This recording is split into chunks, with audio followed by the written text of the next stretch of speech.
పానం మంచి ఉంటలేదు అని డాక్టర్ దగ్గరికి పోయడమే అనుకో, ఏం చెప్తాడు?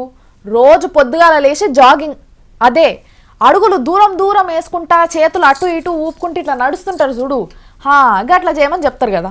ఒక తానే ఇట్లనే కొంతమంది వాకింగ్ చేస్తుంటే వాళ్ళని పట్టుకొచ్చినాం. మరి మామూలుగా చాలా మంది వాకింగ్ చేస్తారు, వాళ్ళకి వీళ్ళకి డిఫరెన్స్ ఏంది చూడండి.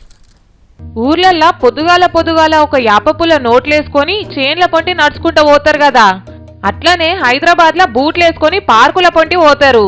దీన్నే వాకింగ్ అంటారు. పొద్దున పూట ఆరోగ్యం మంచి ఉండాలని మస్తు మంది నడుస్తూనే ఉంటారు, మనం చూస్తూనే ఉంటాం. మామూలు ఏడనో ఒక తాన జరంతసేపు నడిచిపోతారు గాని పెద్ద పెద్దోళ్ళంతా ఏడ నడుస్తారు. ఎందుకంటే ఒకటి అందరు గుర్తుపట్టి చుట్టుముడతారు, ఇంకోటి వాళ్ళకు ప్రాణహాని ఉంటది.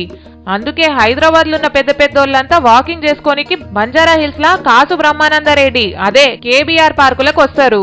లీడర్లు, సినిమా యాక్టర్లు, ఐఏఎస్లు, అధికారులంతా ఈడనే కనిపిస్తారు తెల్లారంగానే. ఇక పార్కు విషయానికి వస్తే మస్తు పెద్ద పార్కు, నెమళ్ళు, జింకలు, చేపలు, పాములు కూడా ఉంటాయి. మరి ఈ పార్కుకు వచ్చిపోయేటోళ్ళు ఎవరెవరు ఉన్నారో చూద్దాం ఒక పారి. ఇక నల్ల కార్లలో దిగుతున్నారు ఎవరో, మిలిటరీ టోపీ పెట్టుకొని వస్తున్నాడు. ఓహో, మన కిరణాల్ సారు. అంగి జర లూజ్ అయినట్టుంది గాని బాగానే వస్తున్నాడు. ఫైళ్ల పని ఎట్లనో లేదని గీ పని మీద పడ్డట్టున్నాడు.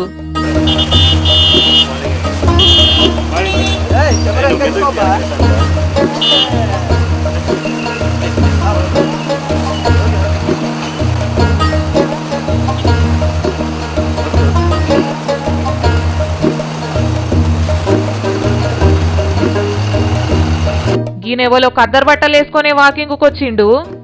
అరే మేకపాటి సారు నువ్వా? పండుకునేటప్పుడు నిడుస్తావా లేవాగా బట్టలు? అగోగో బీజేపీ లీడరు ఇంద్రసేనారెడ్డి సారు. గీన కూడా బుడదల బుగ్గ లెక్క తెల్ల బట్టలు వేసుకొని పోతున్నాడు. గీనేవలో ఆగమాగం రోడ్డు కట్ట మురుకుతున్నాడు. మెల్లగా సారు, గీననైతే కట్టె పట్టుకొని వస్తున్నాడు. కుక్కలేం పడబడితే కొట్టనీకేమో. అరే రే గీదేమిచ్చేంత్రము? ఓష్ని మైసూరారెడ్డి సారు వాకింగ్ చేస్తాడా? అప్పుడే నిద్రలేసి వచ్చినట్టే ఉంటాడు ఎప్పుడు చూసినా. బాగానే చేస్తున్నావు సారు నువ్వు కూడా. ఈయనకేందో ఛత్రపతి సినిమాల హీరో పెట్టినట్టు గొడవ పెడుతున్నారు. గంత పెద్ద మనిషా? ఓహో మోత్కుపల్లి నరసింహులు సారా? మేకపాటి సారు వాకింగ్ అయిపోయినట్టుంది, ఆగమాగం బయట కురుకుతుండిగా. కేబీఆర్ సార్ విగ్రహం మీద పావురం ఎట్లా కూర్చున్నదో చూడుర్రి. ఇది ఇట్లా మస్తు మంది వచ్చిపోతుంటారు కేబీఆర్ పార్కుకు.